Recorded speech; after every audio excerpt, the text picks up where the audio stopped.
జీడీ గోయింకా యూనివర్సిటీలో AI courses offer చేస్తున్నారు. అండ్ అలాగే ఫీజ్ ఏమాత్రం ఉంటుందంటే ఏం చెప్తారు? ఇప్పుడు మనకు యూనివర్సిటీలో వచ్చేసరికి జనరల్‌గా స్టూడెంట్స్ ఎక్కువగా మమ్మల్ని అప్రోచ్ అయ్యేదైతే కంప్యూటర్ సైన్స్ ఇంజినీరింగ్ గురించి అండి.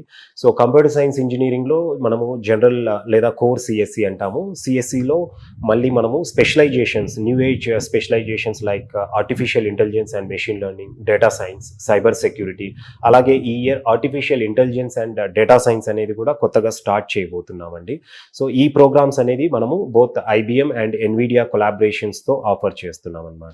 ఈ కంప్యూటర్ సైన్స్ ఇంజినీరింగ్ అండ్ స్పెషలైజేషన్స్‌కి వచ్చేసరికి మన దగ్గర ఫీ అనేది అప్రాక్సిమేట్‌గా యూనివర్సిటీ రెగ్యులర్ ఫీ 22,80,000 అనేది ఉంటుందండి 4 ఇయర్స్‌కు. సో, దీంట్లో కూడా మనం 4 years. 4 ఇయర్స్‌కి కలిపియండి. ఇది tuition fee, hostel fee and industrial collaboration fee and miscellaneous fees like examination, library అన్నీ కూడా దీంట్లో ఇంక్లూడింగ్. సో, దీంట్లో కూడా మళ్ళీ మనము సౌత్ ఇండియన్ స్టూడెంట్స్‌కి అనేది సర్టెన్ డైవర్సిటీ స్కాలర్‌షిప్ అనేది ఆఫర్ చేస్తామండి. అంటే 2 ఫేజెస్‌లో ఇక్కడ మనం అడ్మిషన్స్ అనేది తీసుకుంటాము. ఫేజ్ 1లో ఫస్ట్ 50% అడ్మిషన్స్‌కి అనేది కొంత స్కాలర్‌షిప్ అనేది ఇస్తాము.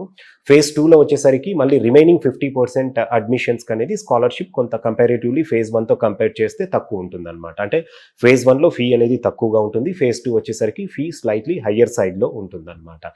అండ్ ఈసీఈ కోర్ బ్రాంచెస్‌లో తీసుకుంటే ఈసీఈలో మనము వీఎల్ఎస్ఐ అండ్ ఎంబెడెడ్ సిస్టమ్స్‌తో పాటు ఐఓటీ ఒకటి అండ్ బయోమెడికల్ ఇంజినీరింగ్ అనేది ఆఫర్ చేస్తున్నాము.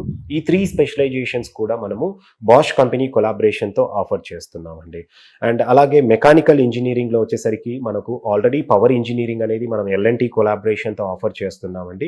ఈ ఇయర్ కొత్తగా మనము ఈవీ టెక్నాలజీ, ఇప్పుడు ఎలక్ట్రికల్ వెహికల్స్ అనేది మంచి డిమాండ్ అనేది ఉందండి. సో, ఈవీ టెక్నాలజీ అనేది మనము ఐకాట్ మానేసర్తో కొలాబరేట్ అయ్యి ఈ ప్రోగ్రామ్ ఆఫర్ చేస్తున్నామండి. ఓకే. సో, ఈ ఈవీ టెక్నాలజీకి అనేది చాలా తక్కువ ఇంటేక్లో మేము అడ్మిషన్స్ తీసుకోవడం జరుగుతుంది.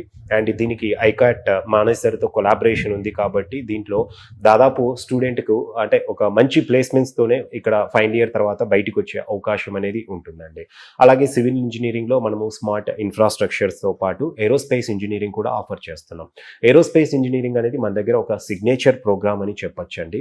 సో, దీనికంటే ముందు ఈసీఈ, మెకానికల్, సివిల్ ఇక్కడ మనకు ఫీజు వచ్చేసరికి అండి ఆఫ్టర్ డైవర్సిటీ స్కాలర్షిప్ అనేది 12,20,000 విత్ 8 షేరింగ్ హాస్టల్ అనేది ఉంటుందండి 4 ఇయర్స్‌కి అనేది.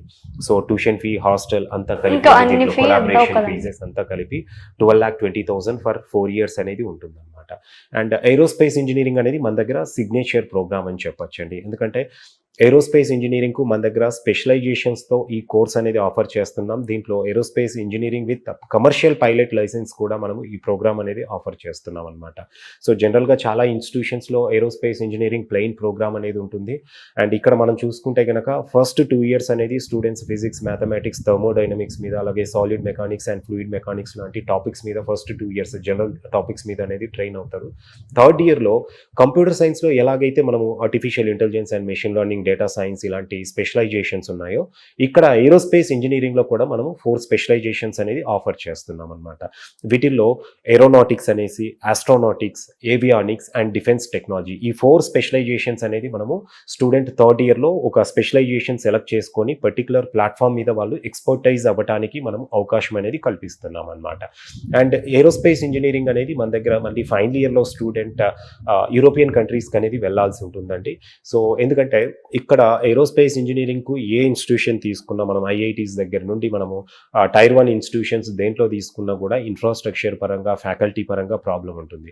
For example BTech aerospace engineering చేసి ఎంఎస్ చేసుకొని మళ్ళీ పిహెచ్డి రీసెర్చ్ చేసిన ఫ్యాకల్టీకి రీసెర్చ్ చేసిన వాళ్ళకు వచ్చేసరికి ఇక్కడ మంచి మంచి రీసెర్చ్ స్టేషన్స్లో వాళ్ళకు ఆల్మోస్ట్ 3 to 5 lakhs అక్కడే అర్నింగ్ అనేది ఉంటుందండి వాళ్ళకు.